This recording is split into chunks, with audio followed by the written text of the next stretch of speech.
కూడా విన్నా ఇప్పటిదాకా. కాకపోతే ఇది నిజంగా ఈ చట్టం తేయడం అనేది చాలా సంతోషంగా ఉంది.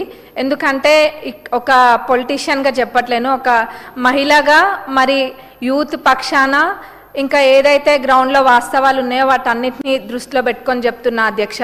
ఇవాళ రేపు ఉన్న పరిస్థితులలో సోషల్ మీడియా వేదికగా, అది ట్విట్టర్ అయినా, ఫేస్బుక్ అయినా, ఇన్స్టాగ్రామ్ అయినా, వాట్సాప్లో అయినా కానీ ఎంత అసభ్యంగా పెడుతున్నారంటే అది ఎవరు అంటే కుటుంబ సభ్యులు ఎవరు కూడా దాన్ని చూసే విధంగా లేదు. అది ఎవరి గురించి అయినా కానివ్వండి, అంటే ఉత్త పొలిటికల్గా ఉన్న వాళ్ళదే కాదు, నార్మల్గా ఊర్లలో ఉన్న వాట్సాప్ గ్రూప్లలో కూడా వాళ్ళు అర్ధరాత్రి 12-1 దాకా కూడా ఇవన్నీ మెసేజెస్ పెట్టుకుంటూ ఉంటారు. అంటే అదేదో కక్షలు ఏదో గట్టు పంచాయతీలో లేకపోతే వాళ్ళ కుటుంబాలకు పంచాయతీలు ఉన్న తీరుగా అన్నీ కూడా మెసేజ్లు చాలా వల్గర్గా పెట్టుకుంటారు. ఇప్పుడు ఏదైనా నచ్చకపోతే దాన్ని విమర్శించడం వేరు, కానీ ఒక వల్గారిటీ తోటి దాన్ని వాళ్ళు పెట్టే మెసేజ్లు అనేది ఆ కుటుంబాలు చూసినా లేకపోతే పర్సనల్గా ఆ మనుషులు చూసినా కానీ వాళ్ళు చాలామంది అందరు ఒకటేలాగా ఉండరు. అందరు దాన్ని రిసీవ్ చేసుకునే వే ఒకటేలాగా ఉండదు. కొంతమంది చాలా సున్నితంగా ఉంటారు. అట్లాంటి వాళ్ళందరూ కూడా కొన్ని చర్యలు అంటే చేపడుతూ ఉంటారు. అవన్నీ ఇప్పుడు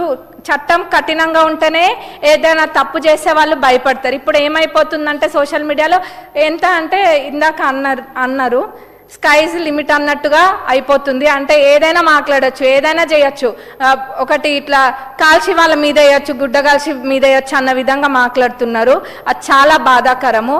ముఖ్యంగా నేను ఒక సందర్భంలో అనుకున్నా, అంటే అందరు అన్ని అంశాలు కవర్ చేసిండ్రు, కానీ మహిళల గురించి ఒకటి ప్రత్యేకంగా మాట్లాడాలనుకుంటున్నా.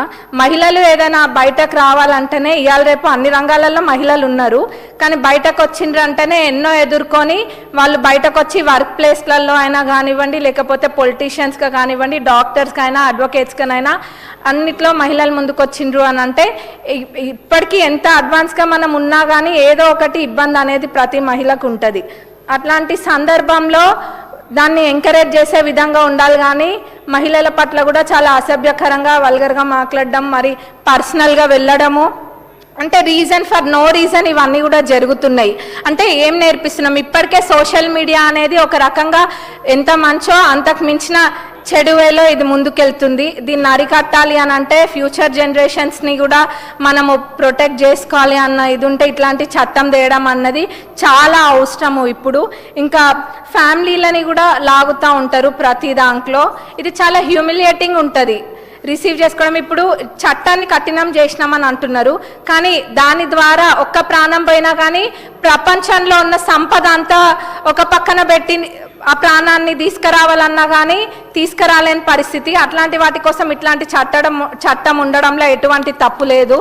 ఇంకా అదే కాదు, మనం చూస్తున్నాము ఇప్పుడు మీడియా ఛానల్స్ ఇవన్నీ కూడా ఎంత అంటే ఇప్పుడు నిజాలు చెప్పిన దానికన్నా కూడా ఎంటర్టైనింగ్ అనో లేకపోతే మంచి కన్నా కూడా చెడు తొందరగా వ్యాపిస్తుంది. ఇవాళ రేపు మన నిజాలు వాకిటి దాటక ముందే అబద్ధాలు ప్రపంచాన్ని జుట్టేస్తున్నాయి. ఇవన్నీ కూడా అందరం చూస్తున్నాము. ఇంతకుముందు వాళ్ళు అన్నమాట వాస్తవమే కావచ్చు, ఎందుకంటే మేము కూడా అప్పుడు ఎలక్షన్స్లో తిరిగిన సమయంలో ఏమైనా మాట్లాడితే చాలు మమ్మల్ని లోపలేసేస్తున్నారు అన్న సందర్భాలు ఎన్నో ఉన్నాయి. కానీ ఈరోజు నేను పదే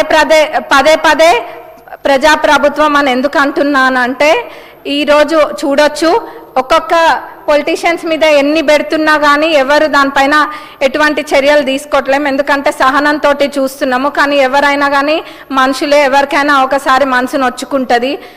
ఎదుటి వాళ్ళు స్వేచ్ఛ అంటే ఇప్పుడు ఫ్రీడమ్ ఆఫ్ స్పీచ్ అనేది వాస్తవాలు ఉన్నప్పుడు మాట్లాడొచ్చు, ఏదైనా కానీ చెప్పొచ్చు.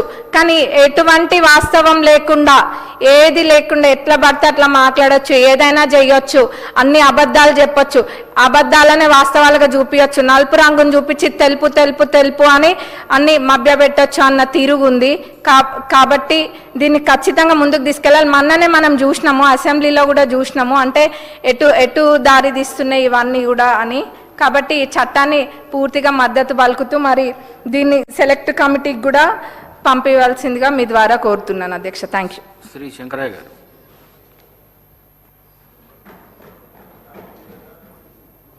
ధన్యవాదాలు అధ్యక్ష.